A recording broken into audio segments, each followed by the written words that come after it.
Un avion passe en trombe au-dessus de leur tête, manquant de peu de les percuter de plein fouet. Paralysés par la peur, ils restent figés sur place, incapables de réagir. Lorsqu'ils reprennent enfin leurs esprits, ils regardent par la fenêtre et découvrent avec stupeur une multitude d'avions tournoyant dans le ciel, comme si eux aussi avaient perdu leur radar anti-collision. Alors qu'ils essaient de comprendre ce qui se passe, un rugissement assourdissant les fait sursauter. Pris de panique, ils décident de changer de destination pour atterrir ailleurs. Mais à ce moment-là, Bob est déjà en train de perdre trop de sang. En voyant son visage crispé par la douleur, Jack ne peut s'empêcher d'hésiter. Même s'il risque de se faire percuter par un autre avion, il refuse de le laisser mourir. Cependant, Tom s'y oppose fermement, affirmant qu'il est hors de question de mettre en danger la vie de tout l'équipage pour sauver une seule personne. Une dispute éclate entre eux.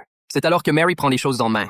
Avec ses connaissances médicales rudimentaires, elle parvient tant bien que mal à extraire la balle. À la surprise générale, Bob, qui semblait à l'agonie quelques instants plus tôt, se remet aussitôt sur pied, plein d'énergie. Tout le monde pousse un soupir de soulagement. Mieux encore, cet acte de bravoure semble créer un lien instantané entre Mary et Bob, qui tombent immédiatement sous le charme l'un de l'autre. Jack, lui, est furieux. Ce voyage en altitude qu'il avait organisé vient de lui voler Mary et de la jeter dans les bras de Bob. Dépité, il se dirige vers le cockpit et remarque soudain que la température extérieure ne cesse d'augmenter. Il pense d'abord à un simple dysfonctionnement du capteur thermique, mais lorsqu'il traverse une épaisse couche de nuages, une étrange lueur verte illumine le ciel. L'ordinateur de bord indique une chaleur anormale à l'extérieur, ce qui pousse l'équipage à se demander si une catastrophe ne serait pas en train de se produire sur Terre. N'ayant pas d'autre choix, ils prennent encore plus d'altitude. C'est alors qu'un signal apparaît soudainement sur les écrans de la cabine. Il s'agit d'images d'alarme retentissantes, mais avant même qu'ils aient le temps de comprendre, la transmission se coupe brutalement.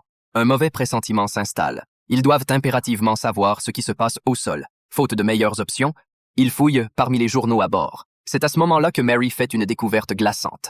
Un dangereux chef de groupe terroriste s'est évadé de prison. En regardant la photo, elle comprend avec horreur que cet homme n'est autre que celui qui voyage avec eux dans l'avion.